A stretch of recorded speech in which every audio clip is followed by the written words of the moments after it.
आप सबको martial the वॉशु की सुंदर सी संध्या काल में और प्रभु के वचनों की इस सभा में मेरा प्यार भरा सलाम। प्रियो, हम जानते हैं कि हम मसीह के जन हैं, हम मसीह के लोग हैं। और हम क्या है, ये हमारी पहचान क्या है, ये मैं अपने हर सरमन में बतलाते आया हूं। और फिर से गौर करें तो हम परमेश्वर की निर्मित है, एक हमारे में परमेश्वर ने पूरी दुनिया को डाला हुई और परमेश्वर से डरने वाला यानी पवित्रता, हम पवित्र जन से पति हुए वालों है। तीसरी पहचान हमारी, अब्राहम को जो परमेश्वर ने आशीर्वाद दिया था, हम आशीर्वाद की संतान हैं, क्योंकि परमेश्वर ने उससे कहा था कि आसमान में जितने तारे हैं उतनी तेरी गिनती कर दूंगा, उतना तेरे लोग बढ़ाऊंगा मैं, और मैं तुझे चारों ओर देख ले, पूरब पश्चिम उत्तर दक्षिण, जहां तक तू देख सकता है ये पूरा तेरे संतानों को मैं दे दूंगा। तो हम आशीर्वाद की संतान है। और चौथी और सबसे बड़ी पहचान हमारी यह है कि हमें शैतान के गुलामगिरी से छुड़ा लिया गया है। हमारे पापों को क्षमा रक्त सिंचन से हो चुकी है। मसीह ने हमें पाप मुक्त कर दिया है। मसीह हमारे लिए इस धरती पर सिर्फ इसलिए आया था कि हमारा उद्धार हो सके। यानी चौथी बात यह है कि हम उद्धार पाए के लोग हैं। क्या ही धन्य है, हमने इस परमेश्वर को नहीं चुना, इस परमेश्वर ने हमें चुन लिया, इस परमेश्वर ने हमें अपने नजदीक बुलाया। हर वो चीज हमारे लिए इस परमेश्वर ने की और हमसे सिर्फ एक अपेक्षा करता है कि हम उसकी आज्ञाओं में पूरे। तो इसलिए हम सही मायने में जितने भी मसीह लोग हैं, अब मसीह की डेफिनेशन ये है कि मां मसीह, पिताजी मसीह, तो पुत्र मसीह होता नहीं जब तक मैं मसीह को अपना उद्धारक स्वीकार, जब तक ये मान्य नहीं करूंगा कि मेरे पापों के लिए मसीह ने अपना लहू बहा है, और जब तक मैं ये मान्य नहीं करूंगा कि मसीह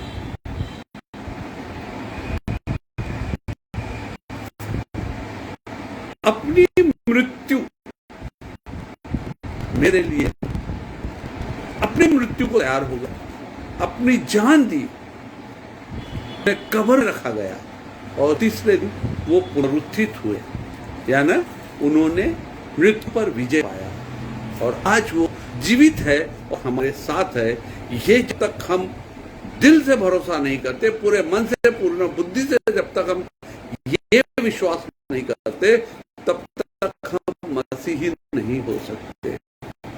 और इसी विश्वास के चलते मसीह ने कहा है, जहां 2 या 3 मेरे नाम से उपस्थित होते हैं वहां मैं कहूं, आओ प्रियो हम अपने मसीह से बात करें, क्योंकि हमारा मध्यस्थी है।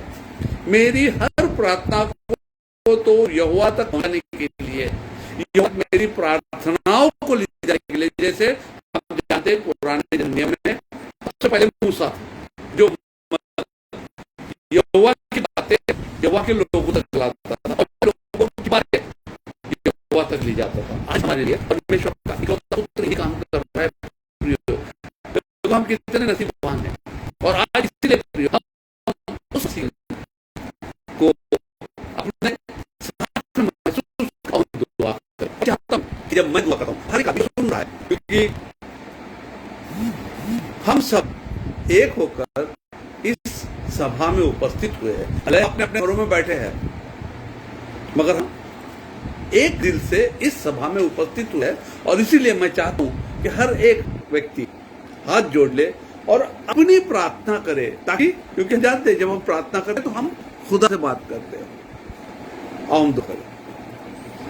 धन्यवाद थोर दयाल करुणा पशु बापा तुझे तेरी दुआ करुणा और कृपा के लिए हम तेरे नाम को जय जयकार करते, तेरे का स्तुति करते, तेरे नाम को धन्यवाद देते परमेश्वर पिता।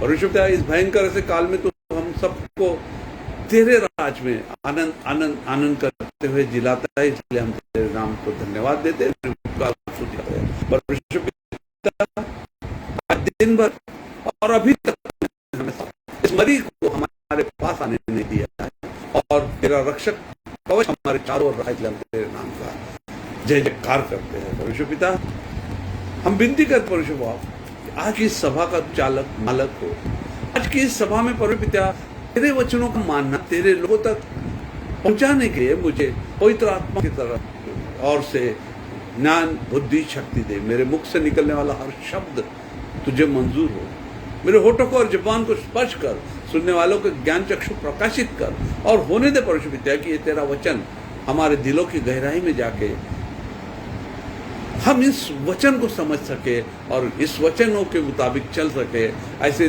तेरी संतान हो सके, ऐसी हमें हम पर दया कृपा करना। आगे का पूरा वक्त तेरे हाथ में देता हूँ। छोटी सी विनती तेरे प्यारे पुत्र हमारे प्यारे मसीह के नाम से मांगता हूँ, सुनो कबूल कर, आमीन। फिर जब हमने देख लिया है कि हम कौन है, क्या है, कैसे है, अब हमारी क्या क्या जवाबदारियां है, इसके तरफ थोड़ा सा आज हम गौर करेंगे।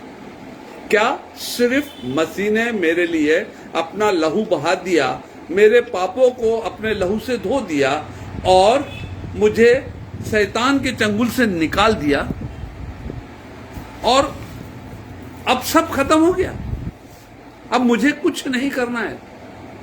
देखो प्रियो, अब मुझे और ज्यादा सतर्क रहने की जरूरत है। जैसे कि हम जानते हैं मसीह ने एक भूतग्रस्त के अंदर से भूत को डाल दिया, वो भूत भटक रहा अपने लिए नई जगह ढूंढे हुए। फिर जब वो उसे कहीं जगह नहीं मिली तो जहां पहले जिस व्यक्ति में पहले था फिर उसके इसमें आया, वहां उसने क्या देखा? साफ सूफ या खाली आदमी के अंदर में दिल पड़ा हुआ है और उसने अपने साथ में और 6-7 भूतों को ले आया और उस व्यक्ति की दशा पहली दशा से और ज्यादा बुरी हुई। यही शैतान ताक लगाए बैठा हुआ है।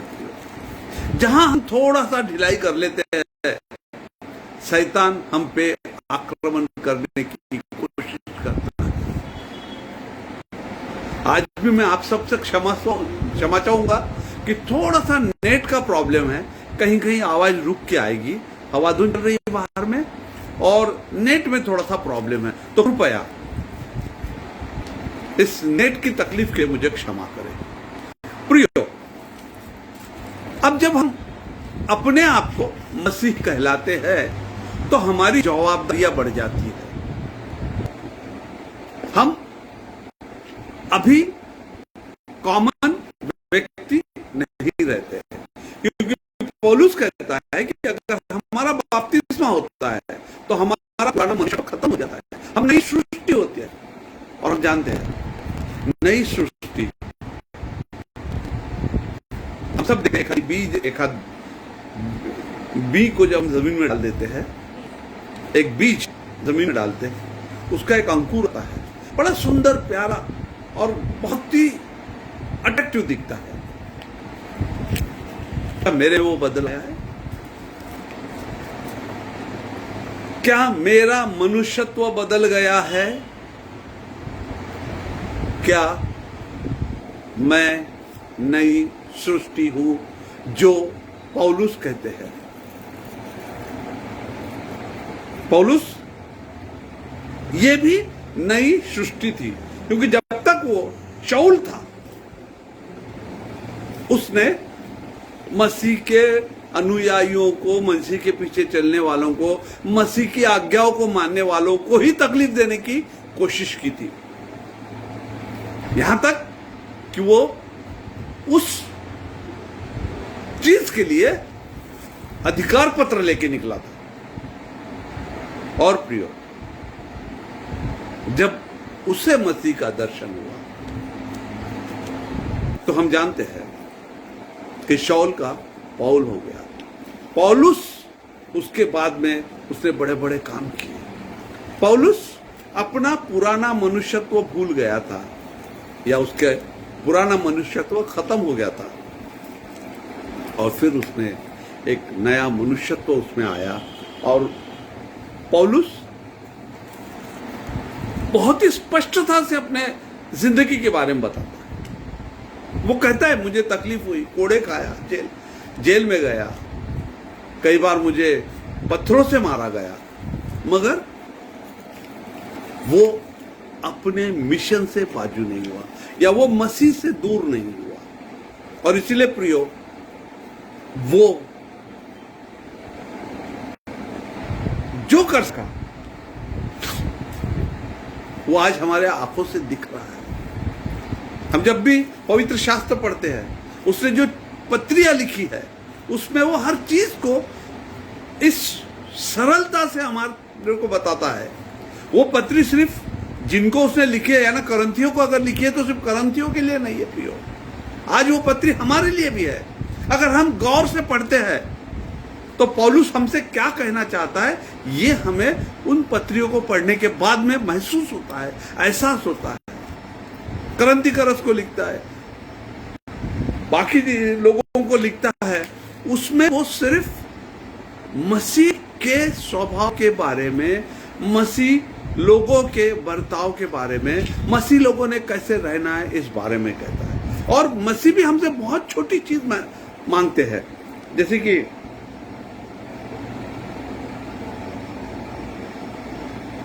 अगर हम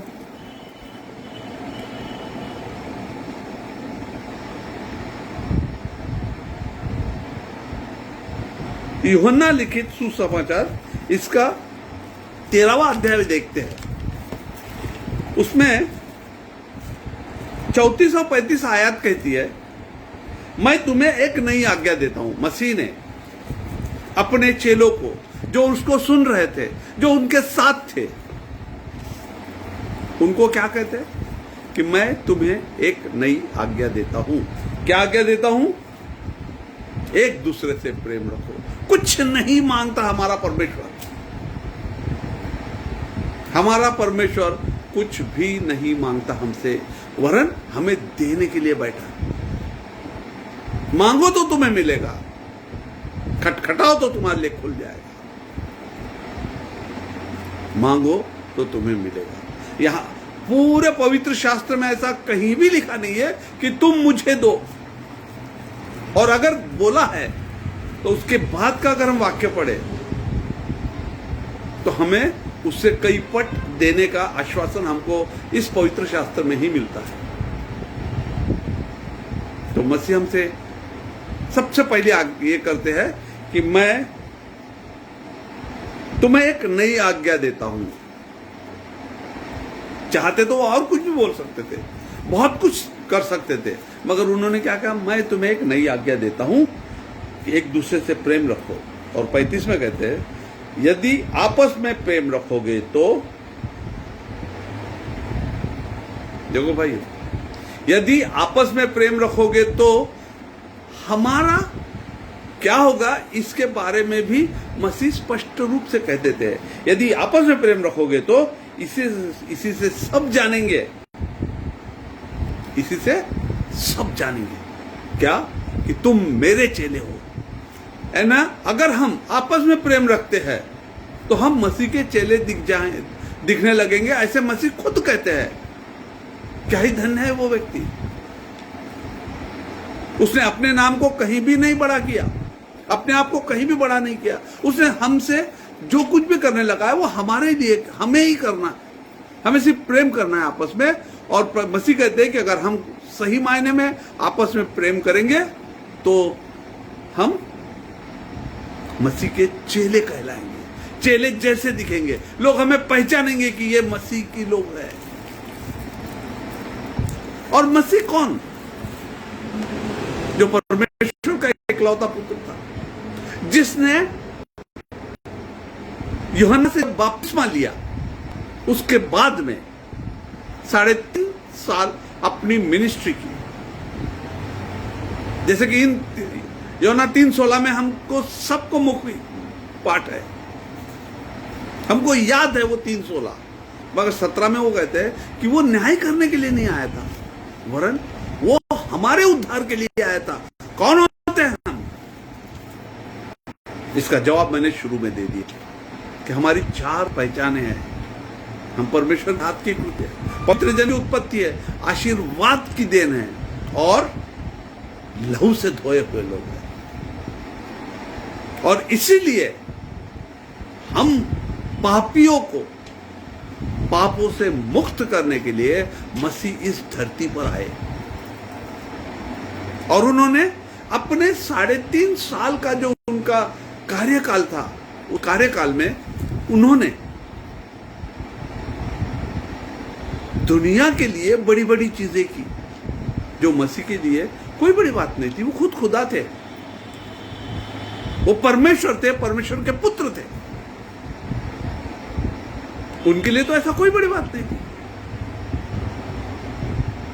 मगर उन्होंने मनुष्य के उद्धार के लिए जो जो कार्य उनको करने थे, कई बीमारों को चंगा किया, कोढ़ियों को बरा किया, अंधों को आंखें दी, लंगड़ों को टांग दी, हाथ सूखे हुए को हाथ ठीक करा दिए, कुबड़ी औरत को उसने सीधा करा दिया जो 18 साल से झुकी हुई थी, मूकों को, बहरों को चंगाई दी।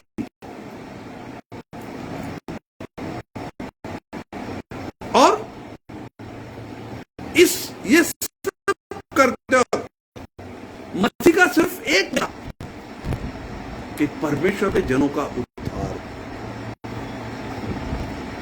मसीह का और कुछ भी उद्देश्य नहीं था, वो कुछ और नहीं मांगते थे हमसे। वो चाहते थे कि हम जो उसके चुने हुए लोग हैं, इनका उद्धार हो, इनका नाश ना हो, इन्हें शैतान की चंगुल से निकाल दिया जाए।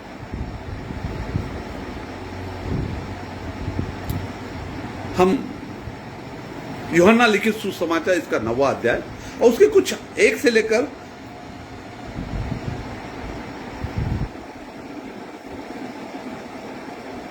7 तक इन वचनों को हम पढ़ेंगे। जरा थोड़ा बाइबल रीडिंग के बारे में अगर मैं आपसे बात करूं,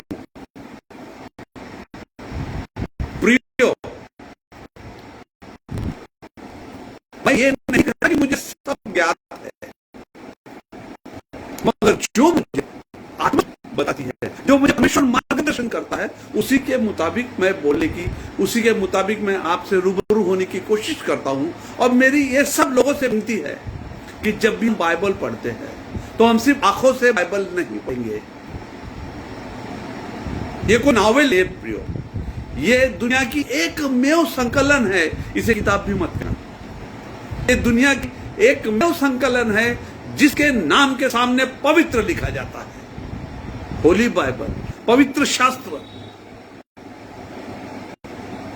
इसे सिर्फ शास्त्र को कोई नहीं कहता, इसे सिर्फ बाइबल को ही नहीं कहता। जब भी लिखा जा रहा है तो होली बाइबल करके ही लिखा है, पवित्र शास्त्र करके ही लिखा जाता है, क्योंकि ये पवित्र है, ये परमेश्वर का वचन है।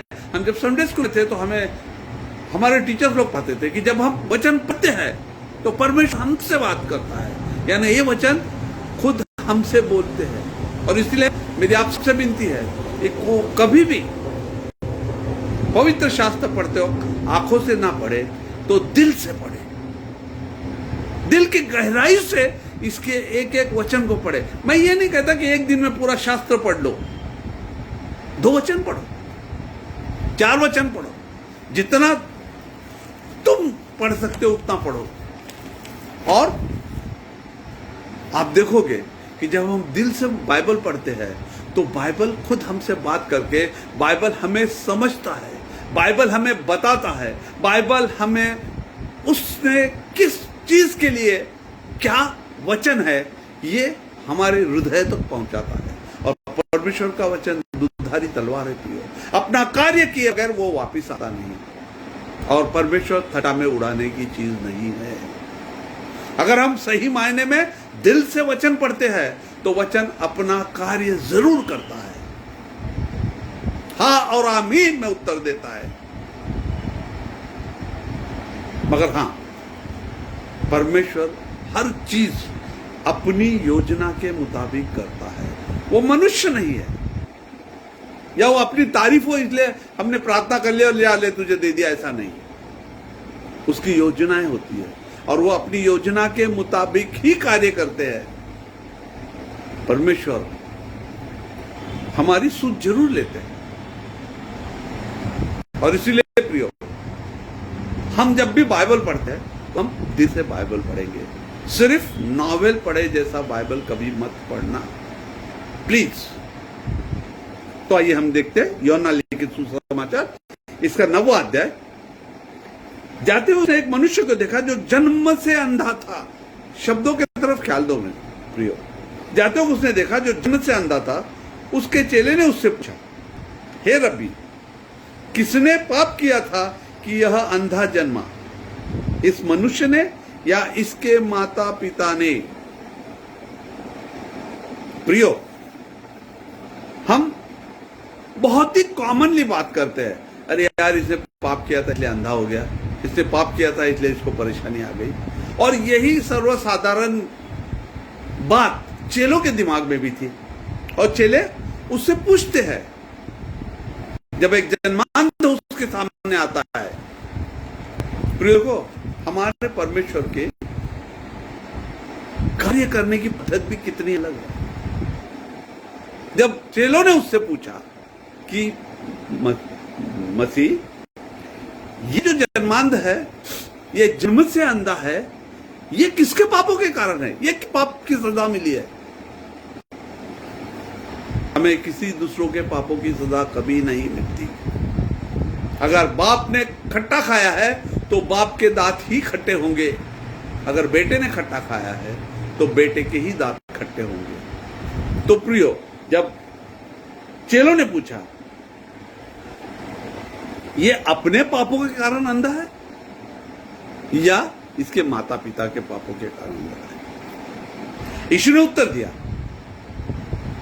मसीह हरदम स्पष्ट रीति से हमें समझाते हैं, हर विषय को हम तक पहुंचाने की कोशिश करते हैं, और बड़े सरलता से, इतनी सरलता से कि सब को वो समझे, सब उसको जान सके, वो उनका कहना क्या है ये समझ सके। तो मसीह ने उत्तर दिया, ना तो इसे पाप किया है, देखो वह जरूर है, ना तो इसने पाप किया है, ना इसके माता पिता ने। वह जरूर है, ना इसने पाप किया है, ना इसके माता पिता ने पाप किया है। जब पाप नहीं किया है तो फिर वो अंधा क्यों है? अंधा, या जैसे हम जानते हैं हमको सब अवयव दिए गए हैं, हमें एक आधा अवयव नहीं मिलता है, उसका कारण क्या है? इसकी आंखें क्यों नहीं है? इसको बोलना क्यों नहीं आता? इसको सुनाई क्यों नहीं देता? इसको एक पाँव क्यों नहीं है? इसका एक हाथ क्यों नहीं है? तो इन सब का जवाब मसीह बड़े प्यार से देते हैं। और प्रियो, वो बात अगर हमको समझ गई तो हम सही मायने में मसीह के चेले हो जाएंगे, हम सही मायने में मसीह के चुने हुए लोग हो जाएंगे। वो बात अगर हमें समझ जाती है, अगर मसीह का उद्देश्य हमें समझता है, तो हम मसीह के पीछे चलने वाले हो जाते हैं। क्योंकि मसीह खुद कहते हैं, मैं स्वर्ग का द्वार हूं, मुझसे गए बगैर कोई भी स्वर्ग में नहीं जा सकता। क्या हम मसीह को पहचानते हैं? आइए मसीह क्या जवाब देता है हम देखते हैं। मसीह कहते हैं, ना तो इसने पाप किया, ना इसके माता पिता ने पाप किया, परंतु यह इसलिए हुआ कि परमेश्वर के काम उसमें प्रकट हो। ये क्यों अंधा हुआ है? कि इसमें परमेश्वर के काम प्रकट हो। हमारा यहोवा, हमारा परमेश्वर, हमारा मसीह क्या कर सकता है, क्या उसकी ताकत है, ये हमें पता चले, सर्व मनुष्य को पता चले। प्रियो देखो, अगर मैं वैसे भी अगर बाइबल पवित्र शास्त्र अगर हम पढ़ते हैं तो मैं आप सबसे विनती करूंगा कि पवित्र शास्त्र के दो जो है, उत्पत्ति और निर्गमन। ये अगर हम पढ़ ले अपनी कौटुंबिक प्रार्थना में, तो हम किसकी संतान है, हमारा यहोवा कौन है, उसका इकलौता पुत्र कौन है, मसीह कौन है, ये पूर्ण रूप से हमें समझ आएगा। उसकी ताकत क्या है, वो कितना बलवान है, वो क्या कर सकता है, जो शब्द बोल के पूर्ण सृष्टि की निर्मित करता है, जो 6 लाख से ज्यादा लोगों को, आज हम ये कोरोना के काल में जान रहे, देख रहे, महसूस कर रहे, जगह जगह पे हमने देखा है कि लोगों को खाने के लिए रसोड़ा लगाया जाता है, वहां लोगों के लिए खाना बनता है। 5,000 10,000 लोगों का जहां खाना बनता है, वहां देखने के बाद में आदमी घबरा जाता है। सिर्फ मैं 5-10 हजार लोगों की बात कर रहा हूं, मगर हमारा यहोवा परमेश्वर देखो, जिसने इजराइलों को फारो के गुलामगिरी से बाहर निकाला, वो 6 लाख से ज्यादा थे, ऐसा कहते हैं। उनको 40 साल, टोटल 40 इयर्स, 40 साल सुबह और शाम को उसने खाना खिलाया, पेट भर खाना खिलाया।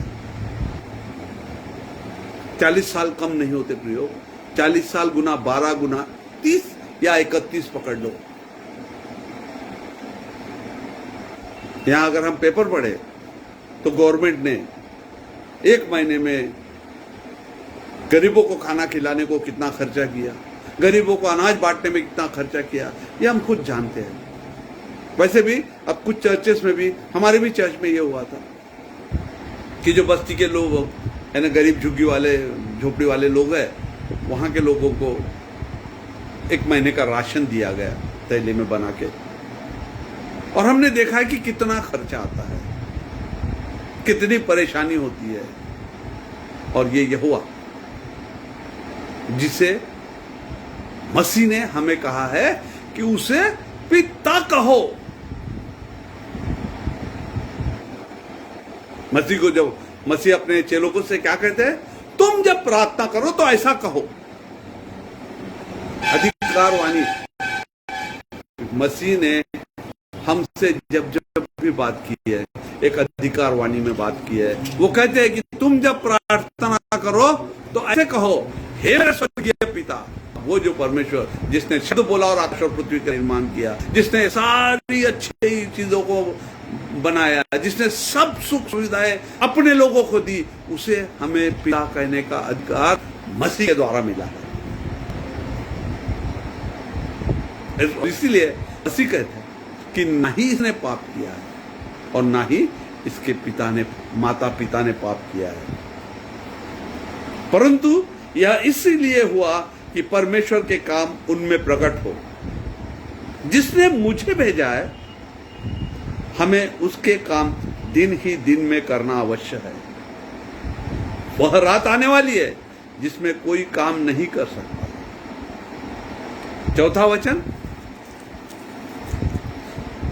प्रियो,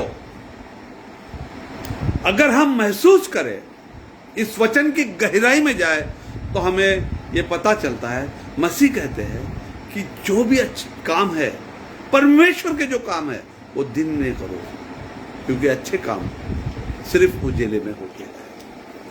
मसीह ये हमसे कहना चाहते हैं कि तुम दिन के उजाले के काम करो। अंधकार शैतान का प्रतीक है प्रियो, अंधकार शैतान का प्रतीक है। जैसे कि पौलुस अपने इब्रानियों की पत्री में कहा गया है कि हमारा युद्ध लहू और मांस से नहीं है, तो अंधकार की शक्तियों से। इसलिए मसीह कहते हैं कि परमेश्वर ने जो कार्य हमें दिया है, पहले तो उन्होंने बता दिया कि परमेश्वर का सामर्थ्य मनुष्य को प्रकट हो, इसलिए अंधा हुआ है। अब हम ये सवाल अपने आप से पूछेंगे, क्या मैं अंधा हूं? हाँ प्रियो, मुझसे अगर कोई पूछे तो मैं स्पष्ट रूप से कहता हूं, आध्यात्मिक दृष्टि से मैं अंधा हूं। अभी तक मेरी आध्यात्मिक आंख नहीं खुली है। आध्यात्मिक दृष्टा मैं अंधा हूं। और मुझे भी मसीह के पास जाके ये कहना है, मसीह मेरी आध्यात्मिक आंखों को खोल, मेरा आध्यात्मिक उजाला मुझे देखने दे। और प्रियो, इसलिए मसीह कहते हैं कि हमें परमेश्वर के जो काम है वो दिन में करने हैं, उजाले में करने हैं। और इसीलिए जब तक उजाला है तब तक परमेश्वर के कार्य करने हैं। अंधेरा आने वाला है प्रियो। दुनिया शैतान के चंगुल में जा चुकी है। शैतान आज भी गरजने वाले सिंह के नाई हमारे तरफ देख रहा है, मैं किसे फाड़ खाऊं। और हमारा पवित्र शास्त्र स्पष्ट वचन लिखता है, वहां शैतान सिंह नहीं बोला है उन्होंने, शैतान सिंह के नाई। वो सिंह का सिर्फ रूप दिखाता है। और मेरा यहोवा क्या कर सकता है? अगर दानियल की किताब में हम जाते हैं तो हमें बहुत अच्छी तरह से पता चलता है। दानियल का जो वृत्तांत है कि भाई वहां के जो मुखिया थे, वहां के जो अधिकारी थे, वो दानियल से चिढ़ा करते थे। और उनको ये पता था कि दानियल रोज सुबह दोपहर शाम 3 वक्त अपने परमेश्वर की, यहोवा की आराधना करता है, उपासना करता है, प्रार्थना करता है। उन्होंने राजा को अपने बातों में फंसा के उनसे वो करवा लिया।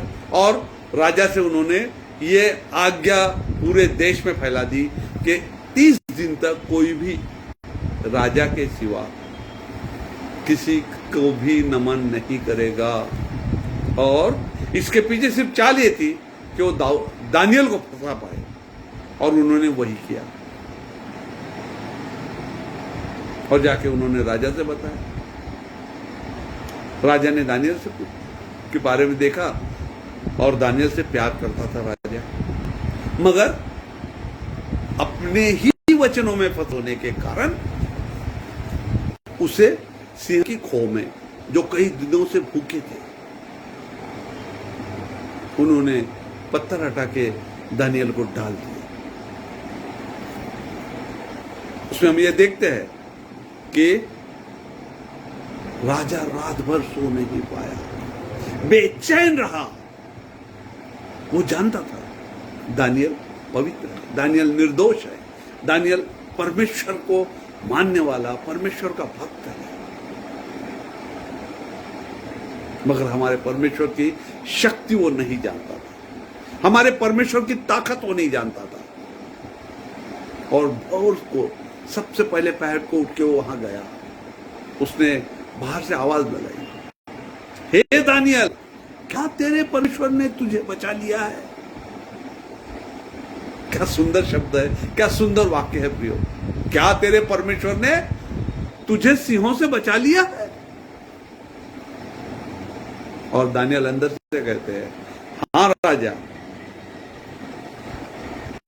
मुझे इन शेरों ने कुछ नहीं किया है, मेरे परमेश्वर ने इनका मुंह बंद कर दिया। और यही वो परमेश्वर भी हो जो शैतान सिंह के नाई हमें फाड़ खाने के लिए बैठा है। अगर हम परमेश्वर के जन हैं, अगर हम परमेश्वर की आराधना करते हैं, अगर हम परमेश्वर की उपासना करते हैं, अगर हम परमेश्वर से प्रेम करते हैं, तो हमारा परमेश्वर इस शैतान का भी मुंह बंद कर देगा और वो हमें कुछ नहीं कर पाएगा। मगर होता क्या है, हम बहुत जल्दी बह जाते हैं, जैसे इजराइलों ने किया। यहोवा ने उनके लिए इतने बड़े बड़े कार्य किए, अगर जहां उन्हें थोड़ा सा आराम मिला, जहां थोड़ी सी समृद्धि मिली, वो बह गए। और इसलिए मैं चाहता हूं कि हम पहले 2 चैप्टर जो है सभी मसीह कंपल्सरीली पढ़े। वैसे तो पूरा पुराने नियम में हम देखते हैं कि यहोवा हर वक्त अपने लोगों को बचाने की कोशिश करता है, फिर वो बहक जाते हैं, फिर वो किसी तो भी दूसरे राजा को उनके तरफ उनको गुलाम बनाता है, फिर वो छुप जाते हैं, परमेश्वर के सामने गिड़गिड़ाते हैं, परमेश्वर को दया आती है। और परमेश्वर सही में हमारा दयावान परमेश्वर है। और ये जो काल चल रहा है प्रियो, ये सही मायने में अगर हम गौर करें तो ये दया का, कृपे का काल है। हमारी लायकी नहीं होने के बावजूद भी हम पर कृपा हो रही है, क्योंकि परमेश्वर किसी का भी नाश हो ऐसे नहीं चाहता। मसीह खुद कहते हैं, मेरे पिता के घर बहुत जगह है, मेरे पिता के घर में बहुत जगह है, नहीं होती तो मैं तुम्हें बता देता। मैं तुम्हारे लिए घर बनाने के लिए जा रहा हूं, मैं तुम्हारे लिए जगह बनाने के लिए जा रहा हूं। और इसीलिए प्रियो, वो हमें चुनते हैं। वहां कोई नंबर की कमी नहीं है। और कितने जा सकते हैं इसके बारे में भी बाइबल हमें बताती है। अगणित लोगों के बारे में बाइबल कहती है। तो मसीह कहते हैं कि परमेश्वर के कार्य दिन है तब तक ही कर ले, क्योंकि अभी रात आने वाली है। और जब रात आएगी तो शैतान का साम्राज्य आता है। जब मसीह को सलीब पर दिया था तो चारों ओर अंधेरा छा गया। प्रियो, हमें भी वही काम करने हैं जो उजेले के काम होते हैं। और मसीह खुद कहते हैं, वह रात आने वाली है जिसमें कोई काम नहीं कर सकता। जब तक मैं जगत में हूं तब तक जगत की ज्योति हूं। अब हमारे लिए इससे बड़ा और क्या वरदान हो सकता है। जब तक मैं जगत में हूं तब तक मैं जगत की ज्योति हूं। और मसीह कब तक है, ये किसी भी मसीह को पूछ लो जो अपने आप को मसीह कहलाते हैं। किसी भी मसीह को पूछ लो कि मसीह जगत में कब तक है, तो मसीह ने खुद वाचा बांधी है कि मैं जगत के अंत तक तुम्हारे साथ हूं, मैं तुम्हें छोड़ूंगा नहीं, मैं तुम्हें त्यागूंगा नहीं। दूध पिलाती मां अपने बच्चों को भूल सकती है, मगर मैं तुम्हें नहीं भूलूंगा। उसने हम पर इतना प्रेम किया है, अगापे प्यार किया है, और वो हमसे वही चाहता है कि तुम आपस में प्यार करो। और जब हम आपस में प्यार करेंगे तो प्रियो, हम मसीह की लोग हैं, ये दुनिया जानेगी। That will be our identity. और इसीलिए वो ज्योति आज हमारे लिए जगत में है। जब तक मैं जगत में हूं तब तक जगत की ज्योति हूं। यह कहकर उसने भूमि पर थूका और उस थूक को मिट्टी सनी, और वह मिट्टी उस अंधे के आंखों पर लगा दी। हमारा परमेश्वर कभी भी उल्टे सीधे काम नहीं करता है। आपको अगर कान्हा गांव के बारे में जो पहला चमत्कार मसीह ने किया है उसके बारे में अगर थोड़ा सा पार्श्वभूमि हम जाते हैं, उसके बारे में थोड़ा सा हम देखते हैं, तो आपको पता चलेगा कि जब मरियम जो इसकी मां थी, उसने अपने बेटे से कहा कि यहां का दाखरस खत्म हो गया है। पहले तो मसीह कहते हैं, भाई इससे मेरा क्या संबंध। मगर मरियम ये जानती थी कि ये परमेश्वर के तरफ से, पवित्र आत्मा से प्राप्त हुआ है, ये परमेश्वर की संतान है, ये परमेश्वर है। इसलिए उसने नौकरों को क्या बता दिया, वहां जो काम कर रहे थे उनको उसने एक छोटी सी बात बताई, ये जो भी आपसे कहेगा वो आप करना। प्रियो, इतने बड़े बड़े घड़े थे वहां पे, और उस वक्त आज जैसे हम मशीन लगा के कुएं से पानी निकाल लेते हैं, ऐसा कोई बंदोबस्त नहीं हुआ करता था।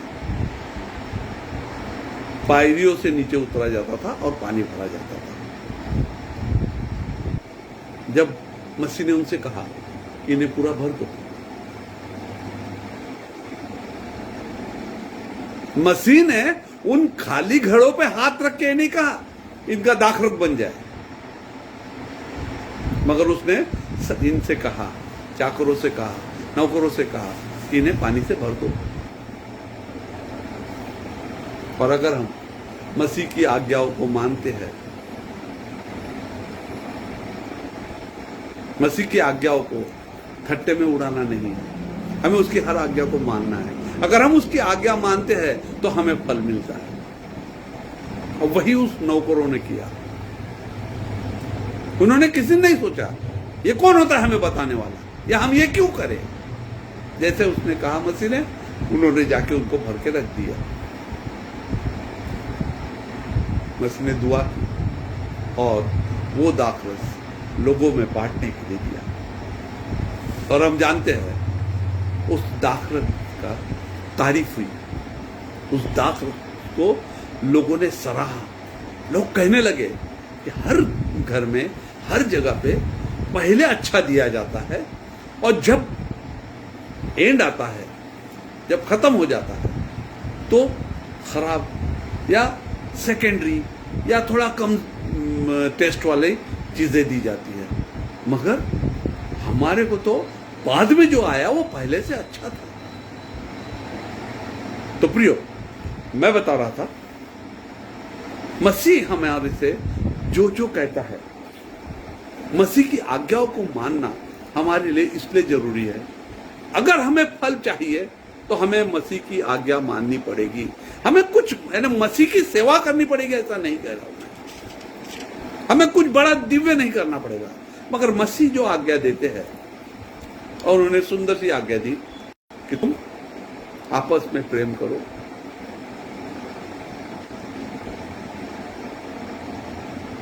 वो जगत की ज्योति है। और मसीह खुद कहते हैं, जब तक मैं धरती पर हूं मैं जगत की ज्योति हूं। उनका पुनरुत्थान हमारे लिए ही वरदान था, इसमें परमेश्वर को कुछ नहीं मिलना था। उनका पुनरुत्थान होना यह हम मनुष्य के उद्धार के लिए आवश्यक था। सबसे बड़ी चीज है, सबसे बड़ी नियामत हमको मिली है कि मसीह का पुनरुत्थान हुआ, और वो पूर्ण रूप से परमेश्वर करके हमारे साथ आया है। अब वो मनुष्य और परमेश्वर नहीं है प्रियो, अब वो जो हमारे साथ है, जो जगत की ज्योति है, वो पूर्ण रूप से परमेश्वर है।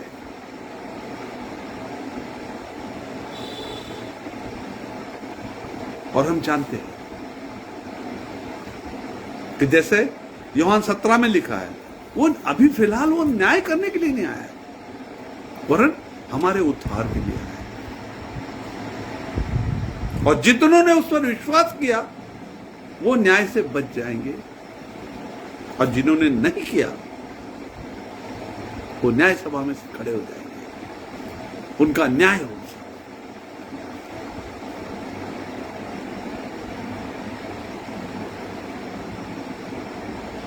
तो इसलिए मसीह ने क्या किया, थोड़ी सी मिट्टी गीली की और उसके आंखों पे लगा दिया।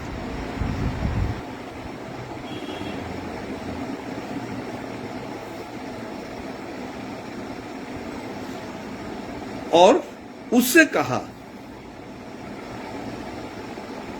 प्रियो, उस वक्त शिलो का जो कुंड था उसकी ऐसी खासियत होती थी कि वहां पे साल में एक बार देवदूत आते थे, पानी हलाते थे, और जो पहले उसमें डुबकी लगाता था वो अपने सारे विकारों से मुक्ति पा लेता था। और मसीह ने इस अंधे को भी वही करने लगा है। कुछ भी विचित्र चीज नहीं बताई, जो वहां पे प्रचलित प्रथा थी वही मसीह ने उनको बताया, उस अंधे को, कि जा अब शिलो में जाके धो ले।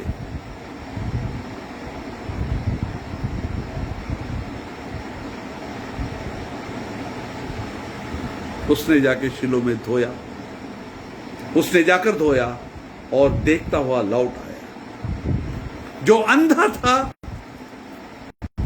जो जन्म से अंधा था, जिसके बारे में चेलों ने मसीह से पूछा था, ये किसके पापों के कारण अंधा है, इसके या माता पिता के?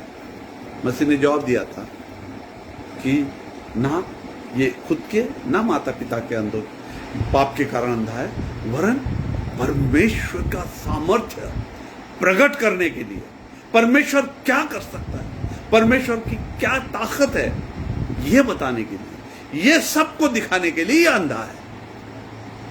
और इसीलिए प्रभु हमसे भी कहते हैं कि जब तक प्रकाश है तब तक परमेश्वर के काम करो, अंधेरे में परमेश्वर के काम होते नहीं। अंधेरा होने वाला है, अंधेरा आने वाला है। परमेश्वर चाहता है कि हम उसकी जो संतानें हैं, हम दिल के उजाले में परमेश्वर के कार्य करें, एक मेघ से प्यार करें, ताकि लोग हमें मसीह का चेला करके पहचान सकें।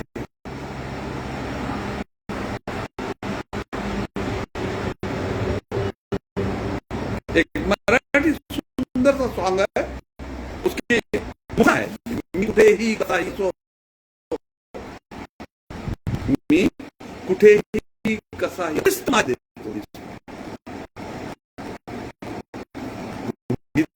कहता है कि मैं कहीं भी कैसा भी हूं, मुझे क्रिस्त दिखना चाहिए।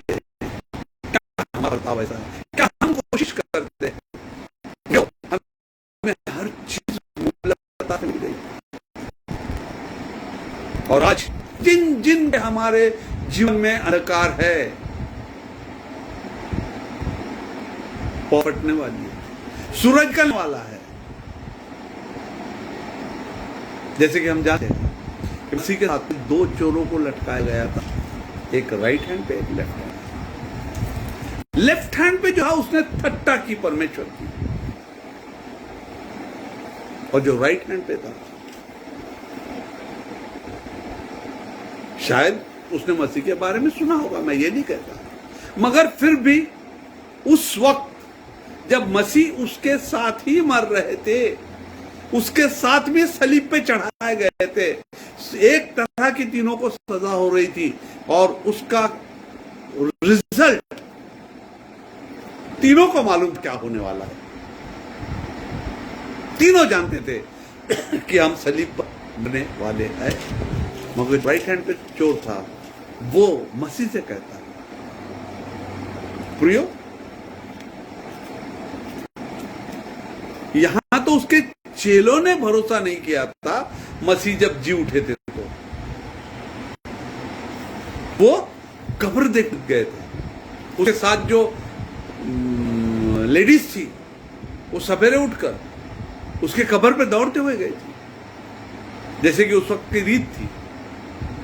मुर्दे को मसाला लगाया जाता था, सुगंधित तेल लगाया जाता था, जबकि उसने कहा था, एक बार नहीं, अपने मृत्यु के बारे में बार बार अपने चेलों को, सुनने वालों को, उसके साथ जो चलते थे उनको उसने कई बार बतलाया था। यही नहीं प्रियो, पुराने नियम में भविष्यवक्ताओं ने भी यह भविष्यवाणी की थी, मगर फिर भी उस वक्त के जो लोग थे वो उस चीज को समझ नहीं पाए। मगर ये चोर जो उसके राइट हैंड पे था, वो उससे कहता है, प्रियो, कोई मरने वाला फिर से राजा होगा? मगर वो उससे कहता है, तू जब तेरे राज में आएगा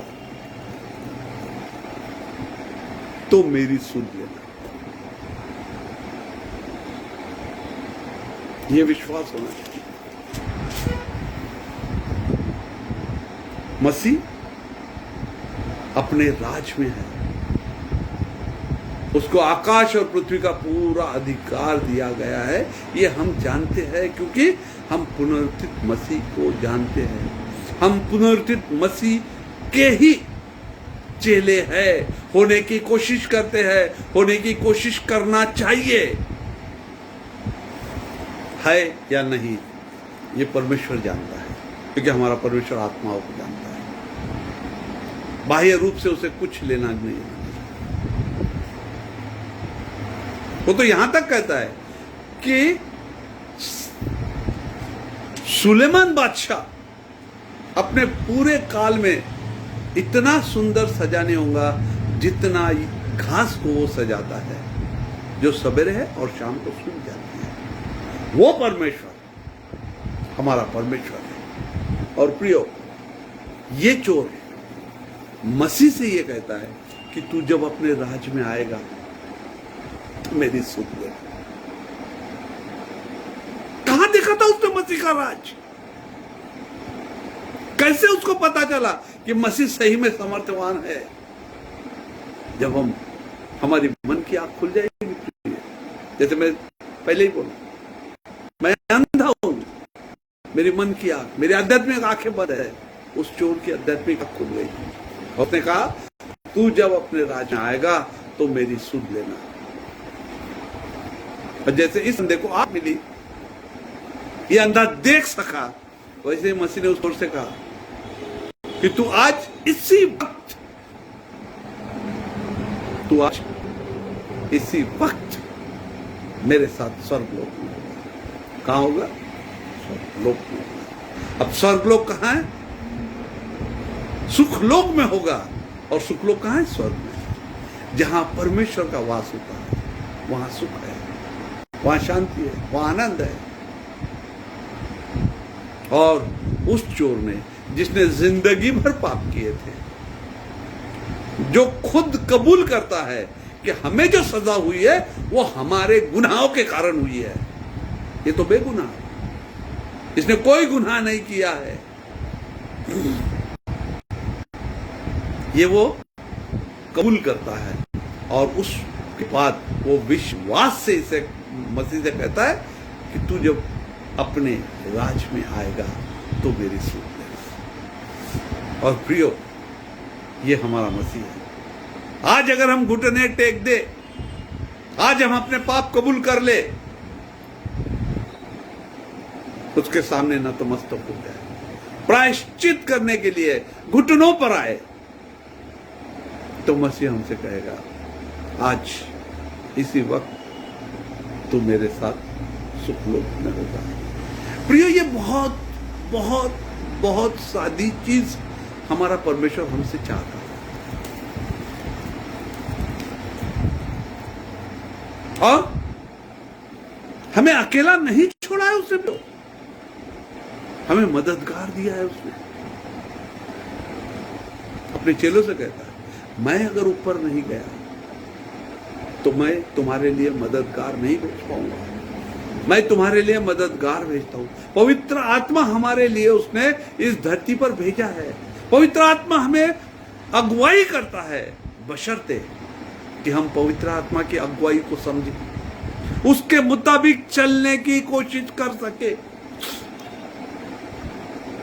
हम मनुष्य स्वभाव के लोग हैं।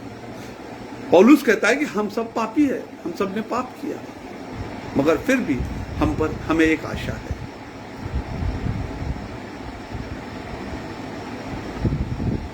क्योंकि पाप की मजदूरी मृत्यु है, और हमें आशा है, मसीह में हमें आशा है। प्रियो, ये सिर्फ मैं नहीं कहता, पवित्र शास्त्र कहता है हमें मसीह में आशा है। और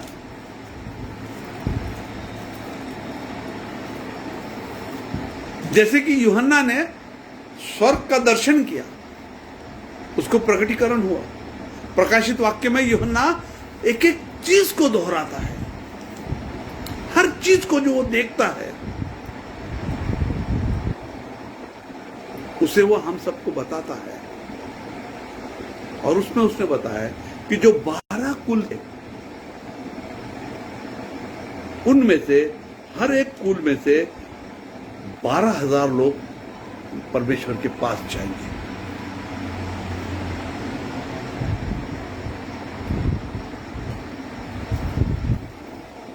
और इस तरह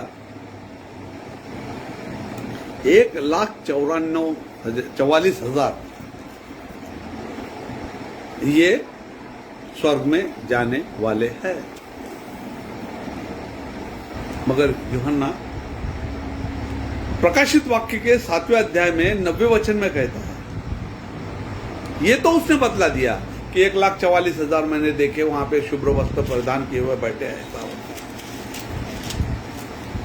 और उसके बाद में 90वें वचन में वो कहता है, इसके बाद मैंने दृष्टि की और देखा हर एक जाति, गौर से सुनो प्रियो, हर एक जाति और कुल और लोग और भाषा में से एक ऐसी बड़ी भीड़ जिसे कोई गिन नहीं सकता था, श्वेत वस्त्र पहने और अपने हाथों में खजूर की डालियां लिए हुए सिंहासन के सामने और मेमने के सामने खड़ी है। यूहन्ना जिस प्रकाशित वाक्य में जब स्वर्ग को जीते जी स्वर्ग देखता है और वहां की हर चीजों के बारे में बतलाता है, और 7वें अध्याय के 90वें वचन में वो कहता है हर जाति के, हर दुनिया के हर कोने से, हर भाषा बोलने वाले, अब इसमें कोई भी इजरायली है या यहूदी है या कौन है, कुछ भी नहीं है। क्यों? कि परमेश्वर ने जगत से ऐसा प्यार किया कि उसने अपना इकलौता पुत्र दिया। अब हम पूरे दुनिया में जितने भी लोग हैं, इन सब के लिए ये एक वरदान का कारण है प्रियो। परमेश्वर चाहता है कि उसके बच्चों का उद्धार हो, किसी का भी नाश ना हो। और इसीलिए मसीह ने हमें स्पष्ट रूप से कहा है कि परमेश्वर के कार्य जो है वो उजेड़ में करो, कि अंधेरा आने वाला है। अंधेरा आने के पहले हमें परमेश्वर के कार्य करना है और परमेश्वर के राह में चलना है। मसीह के बताए हुए हर आज्ञाओं को मानना है, और बहुत सादी सादी आज्ञाएं दी है। विश्वास राई के दाने इतना बड़ा होना चाहिए। राई के दाने में जो खासियत है वो अलग बात है, वो पूरी तरह गोल है, कहीं से भी टूटा नहीं है, मगर उतना सा पूर्ण विश्वास होना। हम जब भी कुछ परमेश्वर से मांगते हैं तो हम धन्यवाद दे देंगे, प्रभु तूने मुझे दे दिया, और तब हम सोचेंगे और तब हम देखेंगे कि हमारा परमेश्वर हमें हर वो चीज मुहैया करा देता है, हमारी हर प्रार्थना को हाँ और आमीन में उत्तर देता है, क्योंकि मेरा मध्यस्थी मेरा यीशु मसीह है। हमारी हर प्रार्थनाओं को ऊपर ले जाता है, परमेश्वर से हमारे लिए बिचौले का काम करता है। मध्यस्थी हमारे में और परमेश्वर में एक दुआ है प्रियो, और वो परमेश्वर का इकलौता और चौथा चाहता था, क्योंकि यहोवा ने खुद कहा है ये मेरा प्यारा पुत्र है, जिसे मैं प्रेम करता हूं, और तुम इसकी सुनो। और वही पुत्र हमारे लिए आज मध्यस्थी कर रहा है। आज वो हमारा वकील है, हमारी मध्यस्थी करता है। परमेश्वर जैसे मूसा ने इस्राएल लोगों के लिए किया था, और यहोवा ने मूसा जब भी बीच में आया तो यहोवा ने उसे मान लिया। क्या ही होगा प्रिय, आज हम मसीह की इस मध्यस्थी के लिए उसको धन्यवाद दे, उसको नाम का जय जयकार करे। आओ हम दुआ करें। परमसी हम तेरे नाम, तेरे सारे कार्य के नाम से तेरे धन्यवाद देते, तेरे प्रार्थना करते हैं, और यहोवा तूने जो हमारे जीवन में किया उसके लिए तेरे नाम का जय जयकार करते हैं। आज भी मसीह, आज जो हमारे देश पर जो कोरोना छाई हुई परमेश्वर है, इसमें से हम सब तेरे बच्चों को रक्षण कर, तेरा रक्षक कवच हमारे चारों ओर रहने दे, और परमेश्वर पिता तेरे सभी बच्चों का हमारा जाना आना तेरे रक्षक देवदूतों के हाथों में साथ होने दे, उसका रक्षक कवच हमारे चारों ओर रहने दे। परमेश्वर पिता तूने हमारे मानव जाति के लिए जो जो भी दुख सहे, जो कोड़े खाए, तेरे कोड़े खाने से हम चंगाई पा चुके हैं परमेश्वर पिता, ये हमारा विश्वास तू दूर कर, तेरे विश्वास में दूर कर। और जितने भी आज बीमार है, जितने भी इस कोरोना से परेशान है परमेश्वर पिता, उनको तू तेरे जीवनदायी और छुदे हुए हाथों से स्पर्श कर। हम जानते हैं परमेश्वर पिता, तेरे स्पर्श करने से हमें चंगाई मिलती है और तो अपने लोगों की प्रार्थना हाँ और आमीन में उत्तर देता है, क्योंकि हमारी प्रार्थना तुझ तक तेरा प्रिय पुत्र पहुंचाता है, हमारी मध्यस्थी करता है। और इसलिए पिता, हम विनती करते हैं आज जो जो जो भी बीमारी में परेशान है, उस बीमारी से निजात दे पिता, वो चंगाई दे पिता, और तेरे राज के लिए बोले तुमने मुझे सहायता की, आगे का वक्त छोटी सी मेरे पैसे के नाम से मांगते हो, सुनो, कबूल कर, आमीन।